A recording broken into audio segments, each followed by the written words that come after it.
Senhor, essa é a nossa esperança, Senhor, a nossa expectativa, ainda mais nos dias em que nós vivemos, Senhor, que nós podemos perceber, Senhor, que a Tua volta está tão iminente, Senhor. Nós queremos, de fato, clamar ao Senhor para que o Senhor possa ganhar em nós, Senhor, esse espírito, Senhor, daqueles que aguardam, Senhor, daqueles que estão desejosos de encontrar com o Senhor face a face.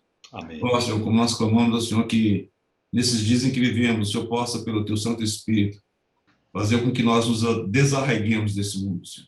Amém, Jesus. Ó, Senhor, solta-nos desse mundo, desprende-nos desse mundo, Senhor, e que Amém, Jesus. não só desprendendo, Senhor, mas que nós possamos, ao mesmo tempo, de fato, estar voltados, Senhor, para esse reino maravilhoso que o Senhor deseja estabelecer nessa terra.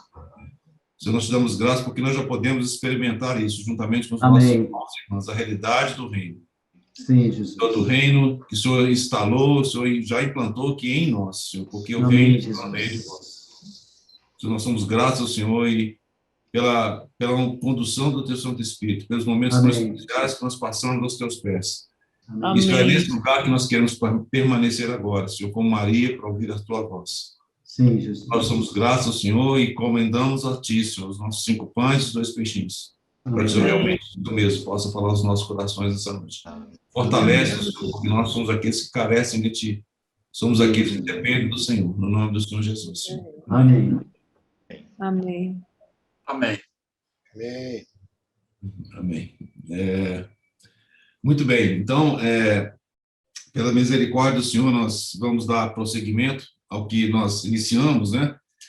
Os irmãos têm tido muita paciência, porque eu tô caminhando de maneira muito lenta, né?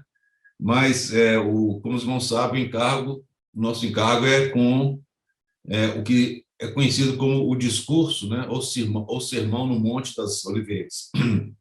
Como nós já compartilhamos com os irmãos, no Evangelho de Mateus, nós temos essa simetria tão maravilhosa dos discursos, né, do Senhor, começando ali com o Sermão no Monte, né, que de fato ele retrata de maneira tão preciosa a vida, né, a realidade do reino, né. E esse é o primeiro discurso, está lá em Mateus, capítulo 4, 18 até 7, 29. Depois, o segundo discurso é o reino e o discipulado, Mateus 9, 36 até 11, 1. De novo, nós, como discípulos do Senhor, devemos seguir o nosso mestre, né? Na realidade daquilo que é o aprendizado, né? dos ensinamentos do Senhor no reino. O terceiro discurso é o ministério, ou, na realidade, o ministério do reino, né? Que é o mistério do reino, desculpa, que é do capítulo 13 de Mateus. Nós já tivemos tempo de poder compartilhar sobre aquelas parábolas, né? E depois, o quarto discurso é o discurso que fala sobre o reino e a igreja. Basicamente, nós lembramos que quando o Senhor, então, chama a Pedro, né, os seus apóstolos ali, a gente entende ter sido no sermão do Monte Hermon, que ele pergunta: quem dizeis, né? Vós, quem dizeis que eu sou? Então, o Senhor ouve de Pedro aquilo que foi revelado pelo Pai, que tu és o Cristo, o Filho do Deus vivo. E naquele momento é a primeira vez que o termo igreja, então, é utilizado pelo Senhor, né? E nós vemos, então, a realidade do reino e a igreja, né? E esse último discurso, que é o quinto discurso, fala exatamente da manifestação do reino, ou seja, o reino quando ele será manifesto, né? Que é o capítulo 23, 1 até 25, 46. E aí, em particular, nós já compartilhamos com os irmãos alguns desses versículos. Eu acho que é importante, eu não quero gastar tempo fazendo revisão, os irmãos podem ouvir as outras mensagens, quase que eu falo fitas, né? Você vê a idade que eu tenho. Ouvir as outras fitas, mas ouvir os outros áudios, né, que estão disponíveis. Meu irmão Arthur tem diligentemente preparado isso no site. Mas hoje eu queria só lembrar os irmãos de qual que é o background, aquilo que antecede, de fato, esse sermão, ou esse discurso no Monte das Oliveiras. Então, rapidamente lembrando aos irmãos que esse sermão, na realidade, ele se encaixa na última semana do Senhor aqui na terra, enquanto na sua carne, né? Antes da sua crucificação. Então, esse discurso acontece o que seria uma segunda-feira, e foi uma segunda-feira intensa, cheia de diversas ações, diversos discursos, o Senhor proferindo parábolas, e essa segunda-feira começa com a entrada triunfal de Jesus em Jerusalém. Nós sabemos que essa entrada, ela marca, de fato, aquele momento em que, aparentemente, o Senhor assumiria, né, a sua posição de rei, toda aquela multidão clamando, Hosana, Hosana, e lançando as suas roupas, né, as suas capas ao longo das ruas, os ramos de palmeira, né, de palmas, e basicamente pavimentando o caminho para o Rei dos Reis entrar. E nós sabemos que aquilo foi simplesmente um prenúncio daquilo que um dia aconteceria, mas não foi naquele momento. Os discípulos achavam que, de fato, seria, então, que o Senhor assumiria o reino, mas nós sabemos que não foi isso que aconteceu. Então, nessa entrada do Senhor Jesus em Jerusalém, isso ali a gente vê já no capítulo 21 de Mateus, e também no capítulo 12 de João. Nós vemos que o Senhor Jesus, então, naquele trajeto, ele vindo de Betânia, ele passa e amaldiçoa aquela figueira. Nós sabemos que é uma profecia, né, em ação, em que aquela figueira, o Senhor a busca, buscando fruto, não encontra, é exatamente uma figura de Israel, porque o Senhor, ao longo daqueles 3 anos e meio, chegando agora ao final do seu ministério, ele buscou o fruto, o resultado de todo aquele trabalho que ele exerceu ali entre os judeus, e não encontrou aquele fruto. Então, aquela figueira, ela é amaldiçoada, ela seca desde a raiz. Os discípulos ficaram assustados com aquilo. Em seguida, o Senhor, então, ele entra em Jerusalém e ele realiza aquilo que seria a purificação do templo, né?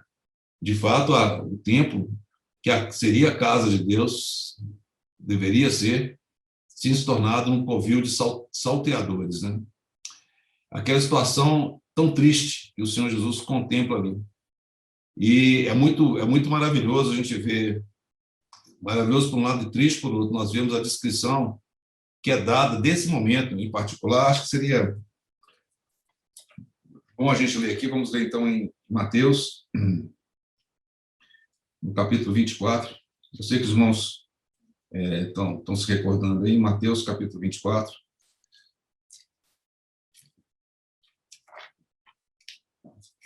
Eu estou demorando a achar aqui, né?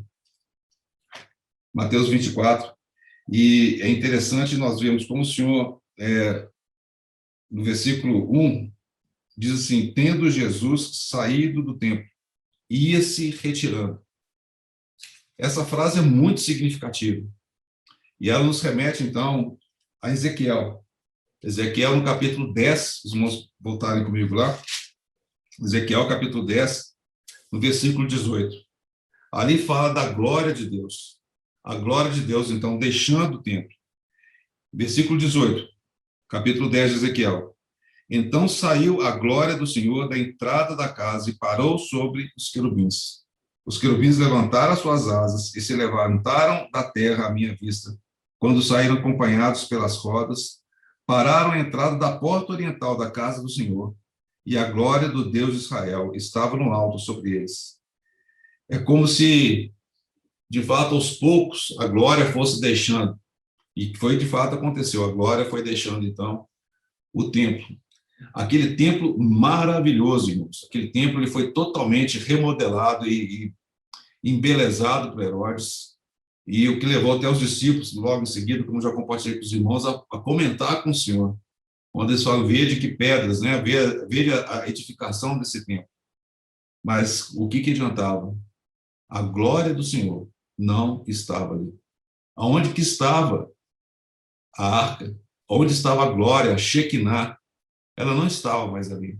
Eles não reconheceram aquele que veio na sua visitação para salvá-los. Ele veio para o que eram os seus, mas os seus não receberam. Então, nós vimos o Senhor Jesus no capítulo 23, 37, no finalzinho, ele lamentando: Jerusalém, Jerusalém, que matas os profetas e apedrejas os que te foram enviados. quantas vezes quis eu reunir os teus filhos como galinha junto aos seus pintinhos debaixo das asas, e vós não quisestes. Eis que a vossa casa vos ficará deserta. Declaro-vos, pois, que desde agora já não me vereis, até que venhais a dizer, bendito que vem em nome do Senhor. Mas lembrando, a entrada triunfal do Senhor Jesus já havia acontecido. O Senhor Jesus se refere agora à próxima vez em que ele voltasse, em que ele viesse. Então, nós vemos aí que no versículo 1 do capítulo 24, exatamente aquela figura, né? Aquela imagem tão triste da glória de Deus, de fato, deixando o templo. Tendo Jesus saído do templo, ia se retirando. Exatamente como descrito lá em Ezequiel.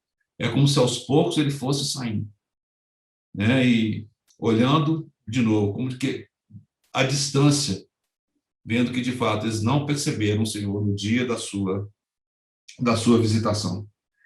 Então, nessa última semana, né, a gente vê que então o Senhor purifica o templo. Nós vimos toda aquela interação dos anciãos com o Senhor a respeito da sua autoridade. E o Senhor, então, profere 3 parábolas, tudo ainda na segunda-feira, né? A parábola dos 2 filhos, lá em Mateus 21, o Senhor permitir, em algum momento nós vamos compartilhar sobre isso. A parábola do viticultor, no capítulo 21 também. Depois a parábola da grande festa, da festa de casamento, no capítulo 22. Vem outras questões a respeito de pagar o tributo, a respeito da ressurreição com os saduceus, a respeito do grande mandamento, a respeito de quem era o Cristo.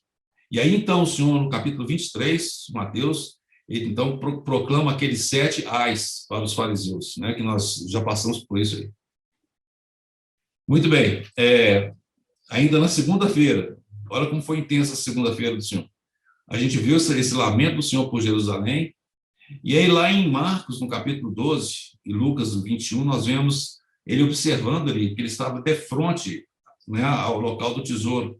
Ele vê, então, aquela viúva lançando aquelas 2 dracmas. E, logo em seguida, nós vemos, então, aqueles gregos que procuravam o Senhor. Tudo isso aconteceu antes desse evento aqui agora, que é o Senhor começar, então, a proferir esse discurso no Monte das Oliveiras. Então, como nós sabemos, ele estava ali com Pedro, Tiago, João e André, como diz lá em Marcos, capítulo 13, e eles fazem, na verdade, uma pergunta, na verdade são 3 perguntas, né? Quando sucederão? Qual o sinal da tua parousia? A palavra aí da tua vinda é parousia, e a gente sabe que o termo parousia significa da tua presença, não é simplesmente da vinda, mas fala da presença do Senhor. E fala, a terceira pergunta, a respeito da consumação do século, que é o termo que é utilizado em Mateus. Então, essas 3 perguntas agora que faz com que o Senhor, então, prossiga, então, em respondê-las. E nós temos que ser bastante cuidadosos com cada um dos termos que são utilizados aqui, né? Observe que, em primeiro lugar, o Senhor está falando isso para os seus discípulos. O Senhor Jesus está assentado ali no Monte das Oliveiras, muito certamente contemplando o templo, né, à distância, né, entre o Monte das Oliveiras e ali a cidade de Jerusalém, tem o Vale de Cedron, né, que lembramos com o qual o Senhor teve de cruzar para poder chegar no Jardim de Getsemane, que também é ali no Monte das Oliveiras. Então, o Senhor sentado ali no Monte das Oliveiras, ele contempla, então, Jerusalém, e aí ele começa, então, a responder essa pergunta aos seus discípulos.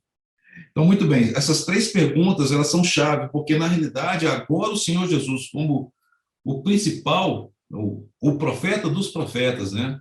Aquele de quem Moisés havia profetizado que viria alguém, né, como ele, na realidade, muito superior a ele, que era o Senhor Jesus. Ele agora, então, começa a proferir, no seu último discurso, a profecia ou as profecias relacionadas com o que os discípulos perguntam. Quando sucederiam aquelas coisas imediatas, que tinha a ver com a destruição do templo e a consumação do século. Então, é importante nós lembrarmos que quem estão interagindo aqui são pessoas que são judeus, eles são de Israel. E quando eles conheciam muito bem a palavra de Deus no tocante aos tempos, e certamente eles conheciam a profecia de Daniel, a qual o Senhor vai fazer referência muito em breve, né? Lá no versículo 15, o Senhor vai fazer referência muito clara à profecia de Daniel. Eles conheciam essa profecia. E Daniel havia profetizado a respeito daquelas 70 semanas que estavam determinadas. E 70 semanas fala exatamente de um período de tempo. E como nós sabemos, essas semanas elas foram interrompidas. Uma semana de 7 anos ficou faltando. Então, as 69 semanas, elas já aconteceram até que fosse tirado, no caso, o Messias, o Senhor. Mas essa última semana, ela está em suspenso. Então, no livro de Daniel, fala das 70 semanas como um todo. Mas, obviamente, como um profeta, né, como nós já compartilhamos com os irmãos, é como se ele estivesse avistando 2 montes, né, um mais próximo, o outro mais distante. Ele não consegue perceber o vale que tem entre esses 2 montes. Ele conseguia ver à distância que, de fato, o tempo seria consumado. E aí vem o termo, a consumação do século, a consumação, o término desse tempo que estava determinado sobre o povo. Então, quando fala da consumação do século, não é fim do mundo. Muitas vezes, incorretamente, muitos interpretam isso como sendo o fim do mundo, né? O mundo vai acabar. Não. Aí está falando da consumação do aion, que é basicamente a consumação do século. Muito bem. Então, ao fazer essa pergunta, o senhor, ao responder essa pergunta, o senhor começa, então, com muita precisão e com muito cuidado, ele começa, então, a responder aos seus discípulos, lembrando que nós estamos vendo o contexto de que eles eram judeus. Então, como eu compartilhei com os irmãos, a divisão, só relembrando, os capítulos 24 e 25, eles são divididos em 3 partes, né? Quais partes são essas? É conforme nos fala lá em 1 Coríntios, no capítulo 10, 1 Coríntios, capítulo 10, versículo 32, diz o seguinte. Perdão aqui. Eu estou no lugar errado aqui. 1 Coríntios.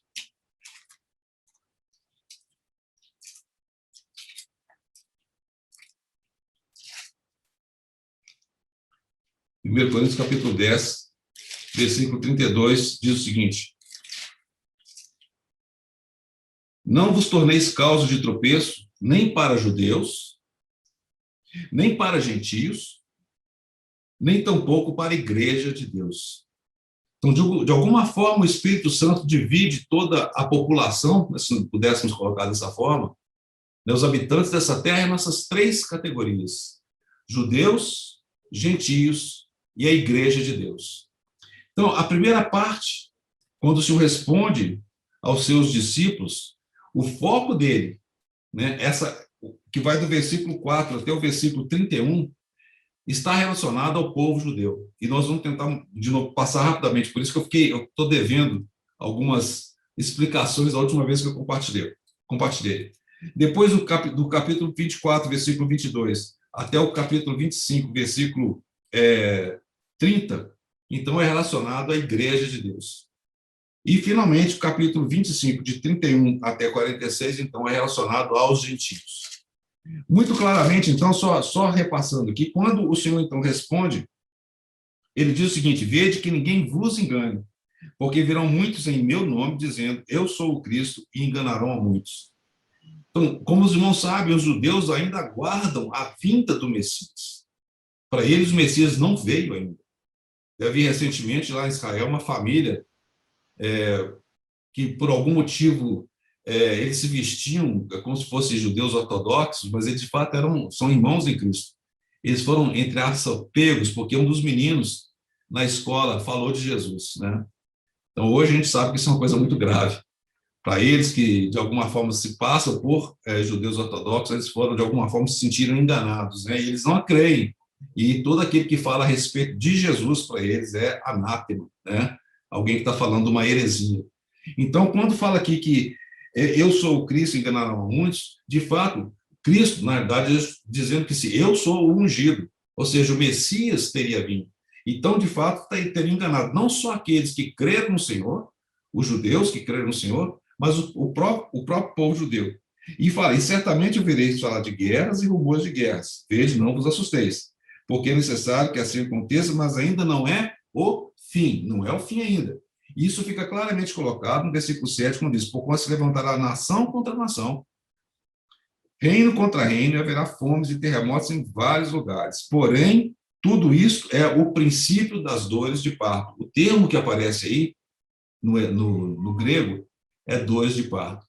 Então, nós sabemos que, desde então, como o apóstolo Paulo fala, a natureza inteira geme, de fato, a natureza toda geme, né?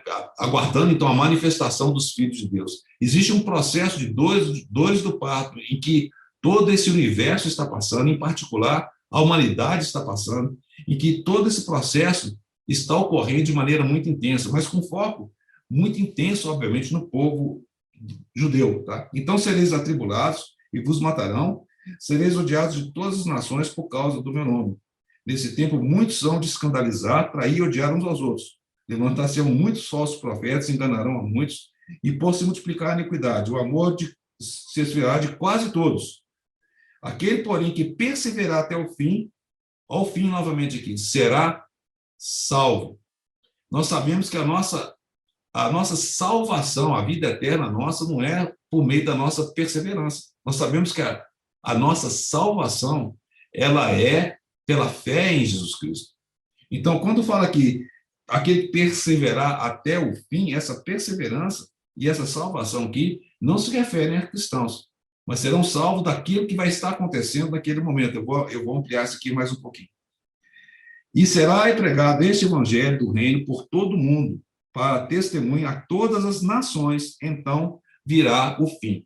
Então, lembrando, irmãos, que o contexto que o senhor está respondendo aqui se refere ao tempo dos judeus. Então, se refere ao fim, esse fim que está falando aqui, de novo, a gente traduz como sendo o fim do mundo. Não se trata do fim do mundo. Nós vamos ver daqui um pouquinho, porque quando eu avançar aqui. E eu estou devendo, na realidade, aqui, nesse trecho, de fazer o paralelo imediato e importante, tá, com o livro de Apocalipse, que na última vez que eu compartilhei, eu só comecei a mencionar e não terminei. Quando nós vemos aqui, porquanto se levantará nação contra nação, reino contra reino, e haverá fomes e terremotos em vários lugares. Os irmãos devem se lembrar que eu fiz, então, menção a Apocalipse, eu pedi para os irmãos abrirem comigo lá, Apocalipse capítulo 6. Apocalipse capítulo 6.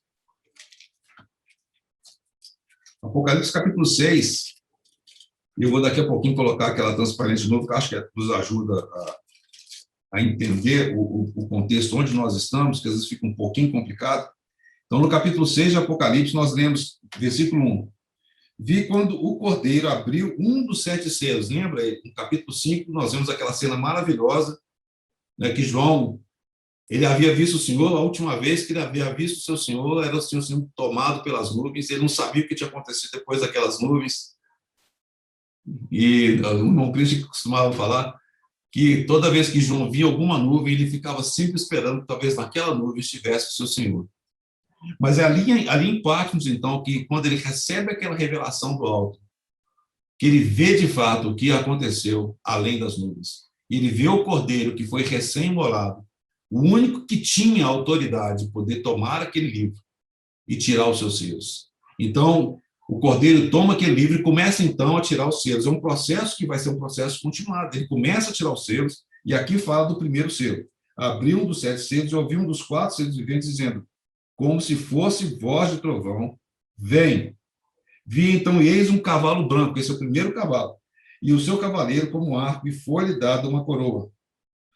E ele saiu vencendo e para vencer. Como nós já mencionamos, o nosso entendimento é de que esse cavaleiro, né, esse primeiro cavalo, fala a respeito do evangelho do reino. Aí vem o segundo selo. Quando o Senhor abre o segundo selo, então nós entendemos que esse cavalo já começou a correr lá atrás. Esse cavalo já está correndo desde lá atrás. E saiu outro cavalo vermelho. Versículo 4. E o seu cavaleiro foi lhe dado, e ao seu cavaleiro foi lhe dado tirar a paz da terra, para que homens se matassem uns aos outros. Lembra lá que nós acabamos de ler Mateus 24? Fala assim, nação contra nação, reino contra reino. As pessoas vão se matar. E foi-lhe dado tirar a paz da terra para que os homens se matassem uns aos outros. Também lhe foi dada uma grande espada. Então, esse segundo cavalo, correspondendo ao segundo selo, é o cavalo vermelho. Nós vemos isso claramente retratado também ali na profecia do Senhor. E, de alguma forma, esses 2 cavalos agora também estão correndo. Desde então. O terceiro selo, versículo 5. Quando abriu o terceiro selo, ouvi o terceiro ser vivente dizendo, vem. Então vi, eis um cavalo preto, e o seu cavaleiro com uma balança na mão. Eis que, e ouvi uma como a voz no meio dos 4 seres viventes, dizendo: uma medida de trigo por 1 denário, 3 medidas de cevada por 1 denário, e não danifiques o azeite e o vinho. O que está retratando aqui é um cenário de fome, né? E um problema certamente econômico, porque a gente vê essa questão toda da medida e do valor sendo dado por aquela medida. Então, de alguma forma, existe uma questão econômica claramente colocada aqui no tocante ao terceiro cavaleiro, ou terceiro cavalo que está correndo. E o 4º cavalo, o 4º selo, quando o cordeiro abriu o 4º selo, ouvi a voz do 4º ser vivente dizendo: vem. E olhei, e eis um cavalo amarelo. E o seu cavaleiro, sendo esse chamado Morte.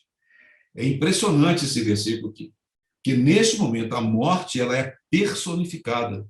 A morte ela é um cavaleiro. E o inferno o estava seguindo. E foi-lhes dada autoridade sobre a 4ª parte da terra para matar a espada pela fome, com a mortandade por meio de feras da guerra. Então, quando o Senhor profere, eu devia ter falado para os irmãos manterem lá o dedo, lá no capítulo 24, quando o Senhor profere, então, essa profecia, de alguma forma, é como se, de fato, dizendo que aqueles 4 cavalos já tivessem começado a correr. E é o que nós temos visto, né, de maneira muito clara ao longo da história. E muito mais recentemente, né, nós temos visto como que, de alguma forma, o efeito desses quatro cavaleiros, né, podem ser vistos. Então, se os irmãos puderem manter o dedo lá em Mateus 24, nós vamos agora em Marcos, capítulo 13.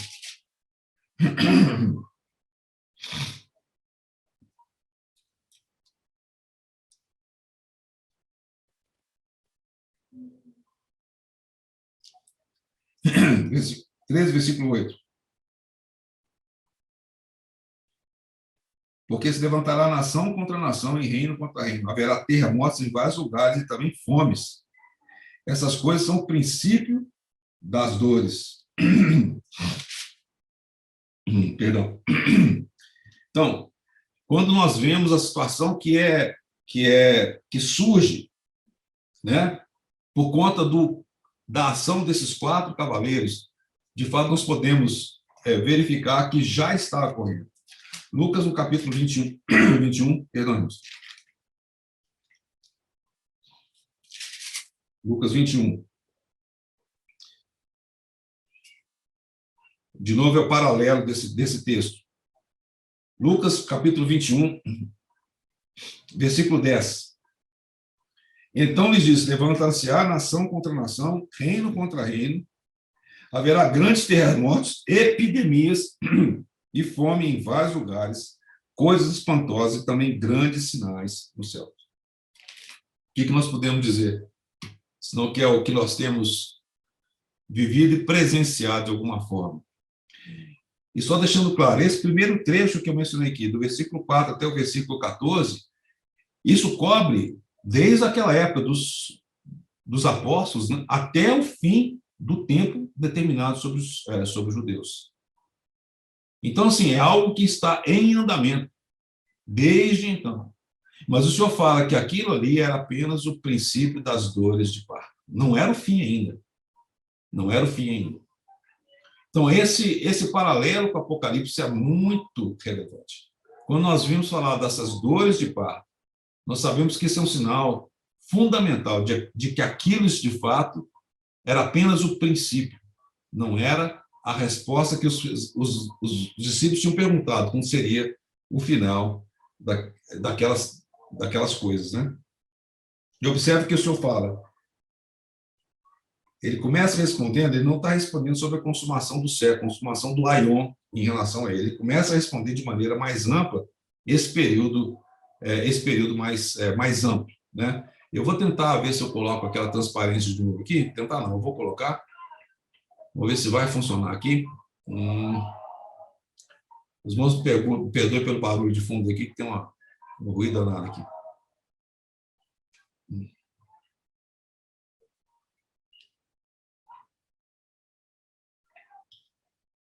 Vou compartilhar minha tela. Não sei se os irmãos estão vendo. Sim? Estão vendo aí, Luiz? Sim. Ok. Sim. Essa transparência eu já mostrei para os irmãos antes, e ela dá um resumo geral, né, da questão que a gente está falando aqui, que é relacionado ao desenrolar dos diversos eventos, né? Os irmãos, só lembrando, eu acabei entrando nesses detalhes aí por conta das parábolas que estão por vir ainda. Então, se os irmãos me acompanhem mais uma vez. Vocês devem estar vendo aí o meu mouse, tá? Então, o período... Você está compartilhando a tela do apresentador e não o slide em tela cheia com a gente. É mesmo? Deixa eu ver como é que eu resolvo isso. Olha só. Eu não sei como... Vou ver se eu consigo fazer isso. Deveria, né? Um momentinho só, irmãos. Se você for lá em slide show, você muda a tela que você usa como a tela do apresentador, na aba lá do PowerPoint, lá em cima. Ok. Agora um pouquinho só.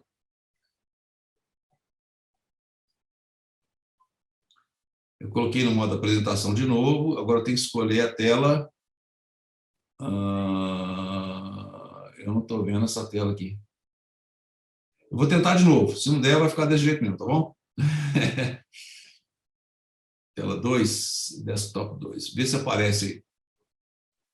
Está aparecendo aí agora? Sim? Sim, Tá. deu certo. Assim. Agora está ok, né, André?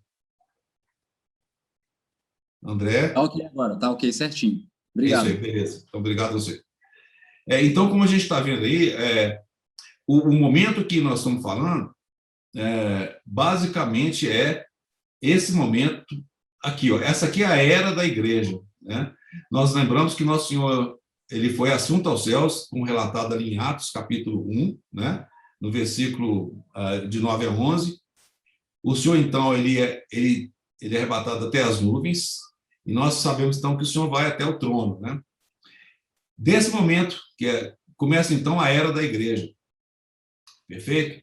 Então, desde o nascimento do Senhor até a sua vinda visível, isso é considerado o reino em mistério. É o momento que nós vivemos hoje, né? Nós estamos em algum lugar por aqui. Eu vou tentar mostrar uma outra transparência aqui que talvez ajude a ver isso um pouco melhor. Mas só para poder localizar, né? Quando o Senhor, então, fala para os judeus, ele está falando do tempo que foi determinado, que começa lá atrás, né, na época de Daniel, as 70 semanas, até a tomada do ungido, que acontece exatamente com a crucificação do nosso Senhor, são 69 semanas. A última semana, que são esses 7 anos aqui, ó, ainda está por acontecer. Então, nós estamos vivendo nesse hiato do tempo, exatamente aquele vale entre as duas montanhas que os profetas viram, né? Então, esse período está durando mais de 2021 anos, por enquanto, né? Esse período todo aqui, tá? Deixa eu colocar a próxima transparência aqui. Então, aqui traz um pouquinho mais de detalhe. Então, só revisando com os irmãos. O que nós estamos vendo aqui, essa questão dos dois aqui, já estão me referenciando aqui, Mateus capítulo 24, 32 para frente, são os dois. Um será tomado, outro será deixado. Um tomado, outro deixado. Tá certo? É um período que vai acontecer, que, de fato, vai ter a tribulação. É como está definido aqui, tá? Nesse segmento aqui, ó. Muito bem, mais uma transparência que eu vou trazer aqui, ó. Eu acho que essa aqui é que eu queria mostrar para os irmãos. Olha só. Então, os 4 cavalos, desculpem o fato em inglês, os 4 cavalos estão correndo simultaneamente aqui. Então, o cavalo branco, o cavalo vermelho, o cavalo preto, tá? E o cavalo amarelo. Então, são os 4 cavalos com os 4 selos aqui, ó. Ok? São os 4 cavalos com os 4 selos. Isso já está acontecendo. Então, da minha compreensão, no meu entendimento, os irmãos não precisam concordar, não, a gente está basicamente nesse ponto, ainda não estamos, nós não chegamos lá ao sexto selo, né? Ainda não. Então, o Senhor falava disso que aconteceria aqui, ó, ok? Então, por um lado, nós temos o tempo dos judeus, e o tempo dos judeus ele vai ser concluído basicamente com a volta pública, visível do nosso Senhor, que vai ser esse retorno aqui, vai ser a volta visível. O Senhor vai voltar para poder reinar, então, os 1000 anos, né? Como nós sabemos, isso aí a volta do Senhor é antes do milênio, conforme nós acreditamos, não é após o milênio. Então, é nesse ponto aqui, então, que conclui, então, o final dos 7 anos, tá? Só para poder copiar o André aqui, não é cordeirinho, não, estão os 4 cavalos. Não sei se a cara dele é essa, não, mas basicamente é só para poder ilustrar aí. Então, de novo, se a gente olhar na linha do tempo, né, nós vemos aqui, se a gente for olhar, eu não vou fazer essas contas aqui agora, não vou nem cansar os irmãos com isso não, mas basicamente aqui nesse período nós temos a vida do nosso Senhor, né, a encarnação de Cristo, e o nascimento da igreja. Nós estamos exatamente nesse ato aqui, ó. E várias coisas vão acontecer conforme já mostrei para os irmãos aqui nessa transparência que é um tanto densa, né? Então, lembrando, o Senhor está falando, então, do momento, nessa primeira parte, de 4 até 14, alguma coisa que se refere até o final do tempo dos judeus, até a última semana. Muito bem, deixa eu parar de compartilhar, espero conseguir fazer direito de novo aqui. Bom, essa, então, é a primeira parte. Muito bem. Do versículo 15, entre o versículo 14 e o versículo 15, eu gostaria que os irmãos voltassem comigo para o Evangelho de Lucas. Por que isso? Na sequência em que a gente está lendo aqui, o Senhor fala agora, quando, pois, vides o abominável da desolação. O abominável da desolação, ele vai acontecer, conforme o profeta Daniel disse, lá no final. Isso se refere, de fato, quando o anticristo ele quebrar o pacto lá nos 3 anos e meio, e que ele, então, instalar a sua estátua ali, uma estátua que vai falar, inclusive, ele vai instalar aquilo ali e vai, de fato, dessecrar o templo. Então, para isso, o templo tem que existir, né? O templo não existe ainda, não foi construído ainda. Então, só lembrando os irmãos em relação àqueles eventos ali. Então, quando o Senhor fala aqui do abominável da desolação, isso não se refere à destruição de Jerusalém que aconteceu no ano 70. Nós vamos ver essa destruição relatada por Lucas no capítulo 21. Então, entre o versículo 14 e o versículo 15, eu gostaria que os irmãos considerassem comigo essa possibilidade, então, do versículo 20, do capítulo 21 de Lucas, que Lucas fala de maneira muito clara. Ele diz o seguinte: quando, porém, vide Jerusalém sitiada de exércitos, sabei que está próxima a sua devastação. Ora, não é o que acontece no capítulo 24 de Mateus, versículo 15. Ali já está falando do abominável da desolação. Como eu já compartilhei com os irmãos, quando o general Tito ele invadiu Jerusalém, dizem os historiadores que ele, de fato, tentaria fazer algum tipo de difamação dentro do templo. Mas isso não ocorreu. O que aconteceu foi uma destruição, como é dito aqui, como o Senhor havia predito. O Senhor predisse que não ficaria pedra sobre pedra que não fosse derribada. Então, a profecia de Lucas ela é precisa em identificar exatamente aquele momento no ano 70. Então, os que estiverem na Judéia, fujam para os montes, e os que se encontrarem dentro da cidade, retirem-se, e aos que estiverem nos campos, não entrem nela, porque esses dias são de vingança para se cumprir tudo o que está escrito. Aí o Senhor fala: ai das que estiverem grávidas, das que amamentarem naqueles dias, porque haverá grande aflição na terra e ira contra este povo. Cairão a fio da espada e serão levados cativos para todas as nações. Observa, isso aconteceu exatamente naquele momento em que o general Tito, então, ele cercou e invadiu Jerusalém. E até que, preste atenção, até que os tempos dos gentios se completem, Jerusalém será pisada por eles. Então, essa profecia do Senhor, ela foi ela é, como não podia ser diferente, né? Ela é 100% precisa. Então, nós sabemos que, de fato, Jerusalém hoje, a grande disputa sobre Jerusalém.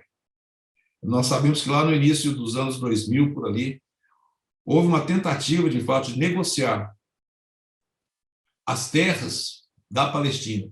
Naquela época era o Yasser Arafat.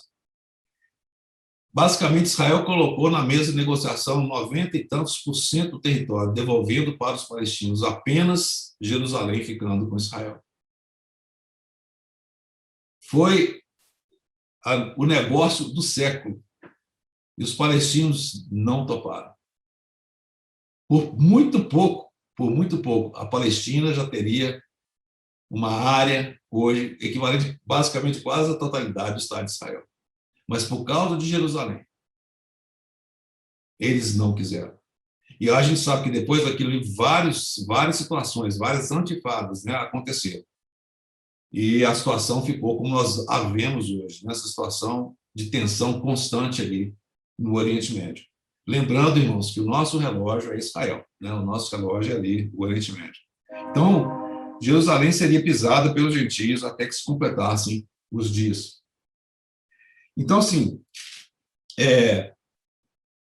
no meu entender, colocando para os irmãos aqui, o capítulo 20, de versículo 21 de Lucas, versículos 20 a 24, se encaixam exatamente aqui em termos da profecia do Senhor, antes do versículo 15.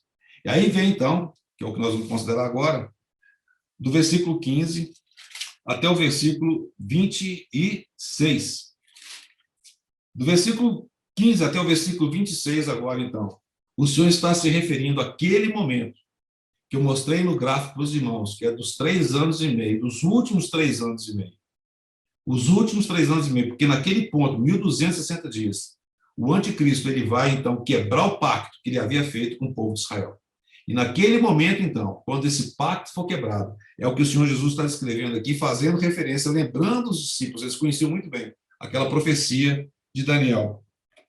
24 de Mateus, versículo 15. Quando, pois, virdes o abominável da desolação, de que falou o profeta Daniel, o Senhor é muito preciso. No lugar santo, quem lê, entenda. Quem lê, entenda. Então, os que estiverem na Judéia, fujam para os montes. E quem estiver assobeirado, não desça tirar de casa coisa alguma. E quem estiver no campo, não volte atrás para buscar sua capa. Aí o Senhor fala, ai das que estiverem grávidos, que amamentarem naqueles dias. Orai para que a vossa fuga não se dê no inverno nem no sábado. Porque nesse tempo haverá grande tribulação. Observa bem.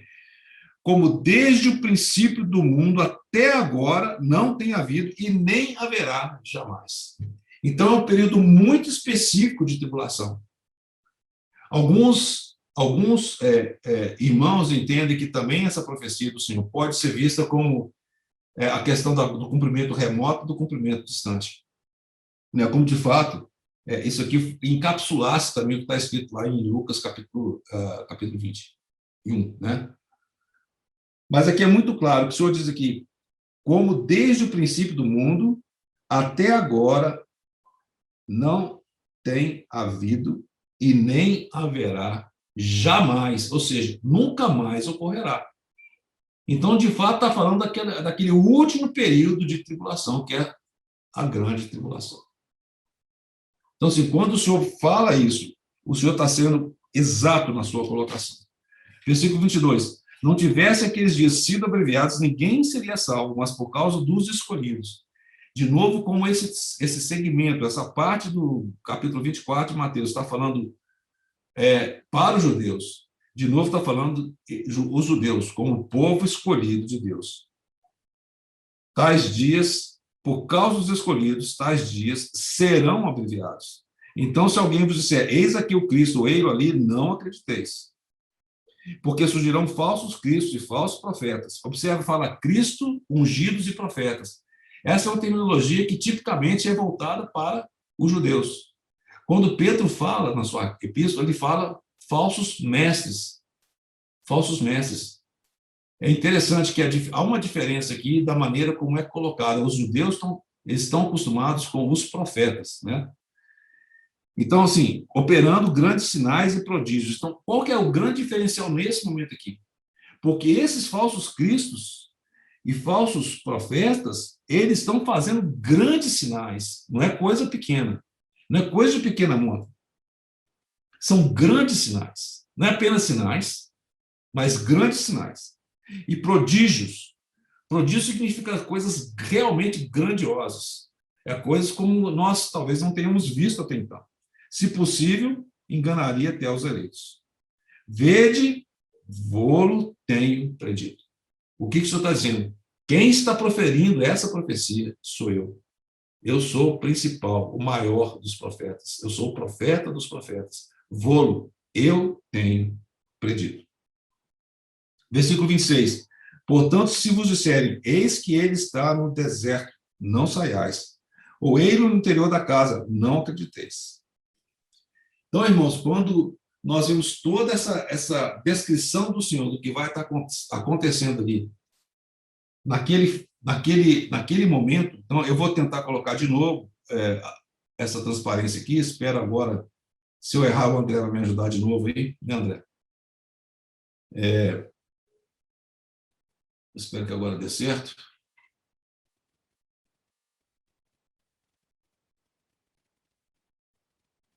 Estou ponhando aqui.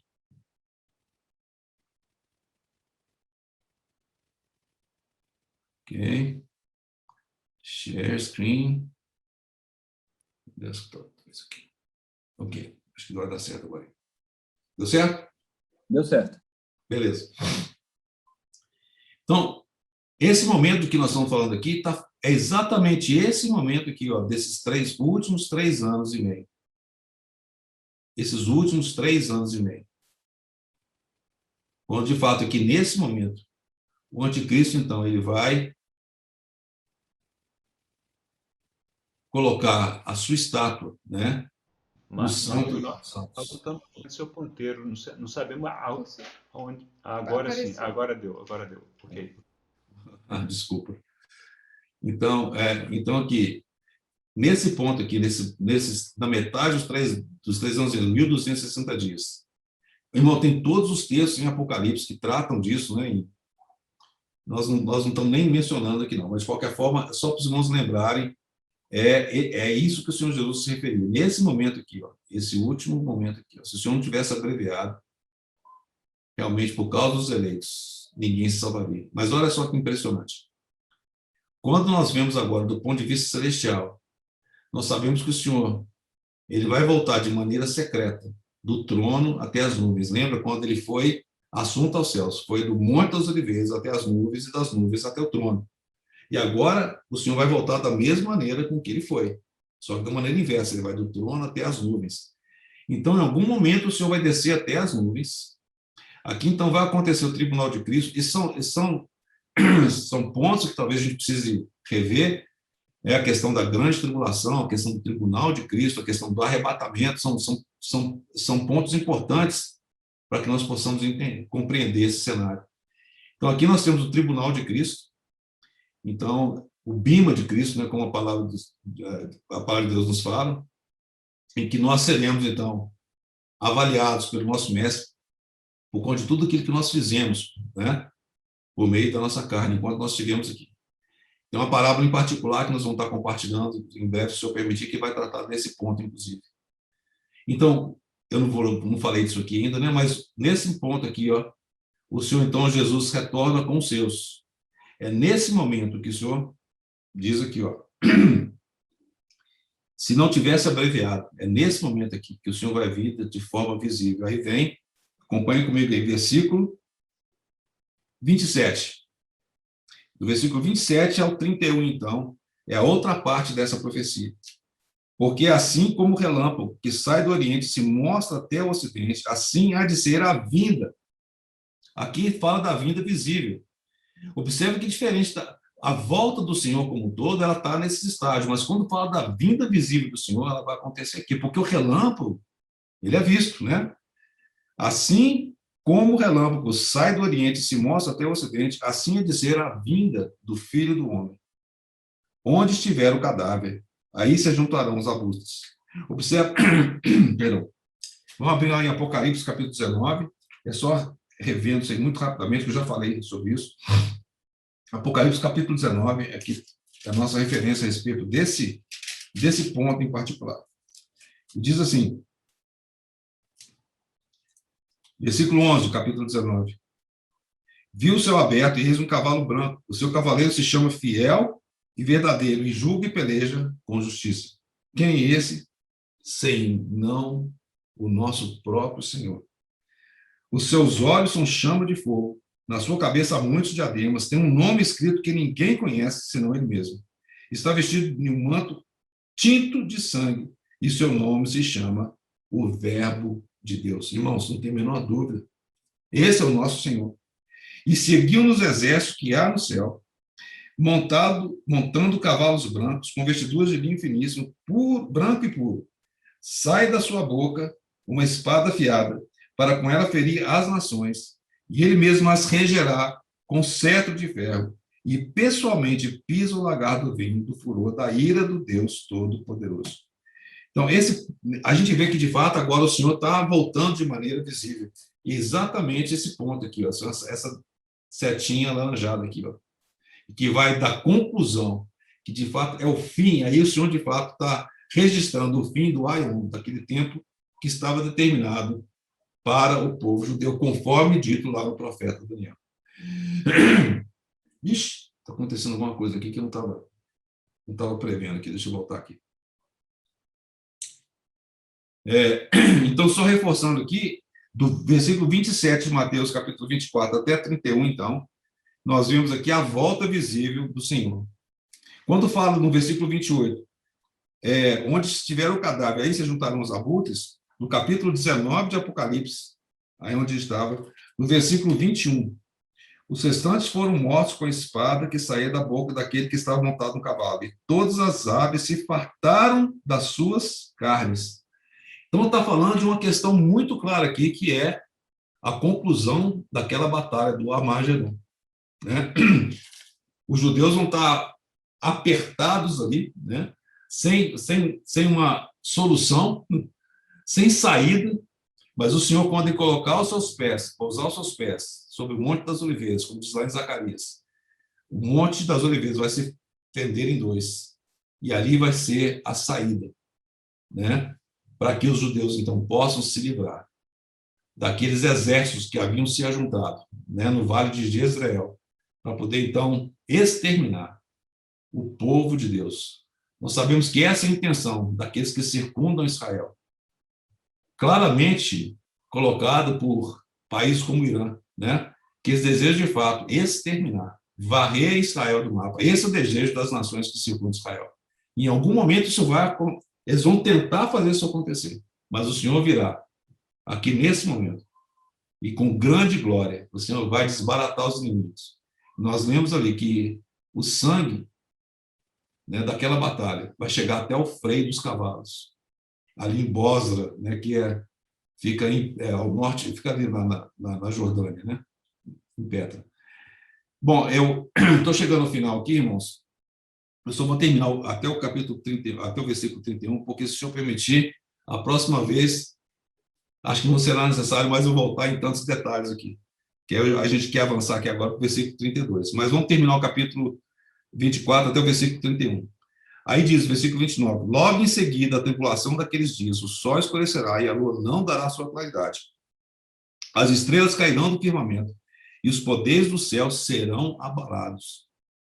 Então, isso ainda vai acontecer, pela profecia do nosso Senhor, como também está registrado lá em Daniel, capítulo 7. E ele enviará os seus anjos com grande clangor de trombeta, os quais reunirão os seus escolhidos, de novo, nação de Israel, os escolhidos, dos quatro ventos, de uma a outra extremidade dos céus. Então, com isso, irmãos, a gente conclui aí essa primeira parte, que é a parte relacionada aos judeus, né? Onde o Senhor, então, profere de maneira muito precisa tudo aquilo que estaria por acontecer. Como os irmãos observaram, existe a primeira exposição do Senhor se refere a um período que é um período bastante longo, desde aquele momento que viria ali até a consumação do Aion, não é? O fim do mundo, não é? E depois o Senhor, então, volta a falar aquilo que vai acontecer com Jerusalém, muito em breve. né, no ano 70, poucos anos depois ali. E, finalmente, o Senhor, então, expande e coloca o que vai acontecer para a nação de Israel, até quando ele, de fato, voltar de maneira visível. E como nós lemos lá em Zacarias, né, aqueles que o crucificaram vão lamentar profundamente, que finalmente eles vão ver, eles vão reconhecer o Senhor Jesus, aqueles a quem eles mataram, né? É como aconteceu na época de José. Os seus irmãos finalmente reconheceram que aqueles que eles haviam procurado matar, né? José é um tipo do Senhor Jesus. Aí estava diante deles. Da mesma forma, o Senhor Jesus vai se apresentar diante daqueles que eram seus, que não haviam reconhecido, não haviam recebido, mas agora sim, eles vão reconhecer o Senhor, o grande Senhor, o Rei dos Reis, o Senhor dos Senhores. E o que isso tem para nós, irmãos? Quando nós lemos lá o que aconteceu com Jerusalém, quando ela foi sitiada, a história registra que, de fato, aqueles que creram na palavra do Senhor, eles fugiram. Por que o general Tito fez? Ele abriu os portões da cidade. Era a época da Páscoa, então as pessoas vieram e entraram. Aqueles que não ouviram a profecia do Senhor, eles entraram para dentro da cidade. Mas aqueles que conheciam o Senhor, aqueles que conheciam a profecia do Senhor, eles identificaram imediatamente que aquele era o momento em que eles tinham que sair. E eles fugiram. E naquele momento, os discípulos fugiram. Possivelmente João, né, juntamente com Maria. É o que registra na história. Eles fugiram. Finalmente foram chegar até Éfeso, né? Dessa forma, aqueles que creram e vigiaram, estavam atentos à palavra do Senhor, eles foram salvos. O que é isso para mim e para você? O Senhor tem nos falado por meio da sua palavra, o dia em que nós vivemos. Nós sabemos o que tem nos circundado, nós vemos os sinais da vinda do Senhor, cada vez mais claros. Nós temos visto o resultado do cavalgar rápido, cada vez mais rápido, desses 4 cavalos. Nós temos visto como essa pandemia tem causado não apenas a questão da epidemia, da pandemia em si, por conta da doença, mas todos os impactos, né, que a gente está vendo na economia, a questão da fome, que está uma situação tremenda. Nós ainda não sabemos a dimensão, não conseguimos enxergar a total dimensão disso, mas a gente consegue perceber o que está acontecendo. É muito profundo. Então, o cavalgar desses cavaleiros, desses 4 cavalos, já está trazendo um impacto cada vez mais intenso. Estamos muito próximos, irmãos. Lembrando, não existe absolutamente nenhuma profecia que anteceda o arrebatamento dos santos. Então, o Senhor pode arrebatar os seus a qualquer momento. A qualquer momento. Que o Senhor, pela sua misericórdia, nós vamos tocar nesses pontos, se eu permitir, na próxima vez que a gente compartilhar. Do versículo 32 para frente, e as parábolas relacionadas, que era a razão de eu ter dado todo esse pano de fundo, né? Todo esse preâmbulo que eu tenho gasto talvez uns três sábados, né? Mas o que tem para nós, irmãos? Que nós possamos estar vigilantes, porque como o Senhor fala para nós, para a igreja de Deus, para nós ele virá como ladrão. E para concluir, eu gostaria de ler esse texto com os irmãos. Vamos lá para 1 Pedro. Desculpa, 2 Pedro. Segunda Epístola de Pedro.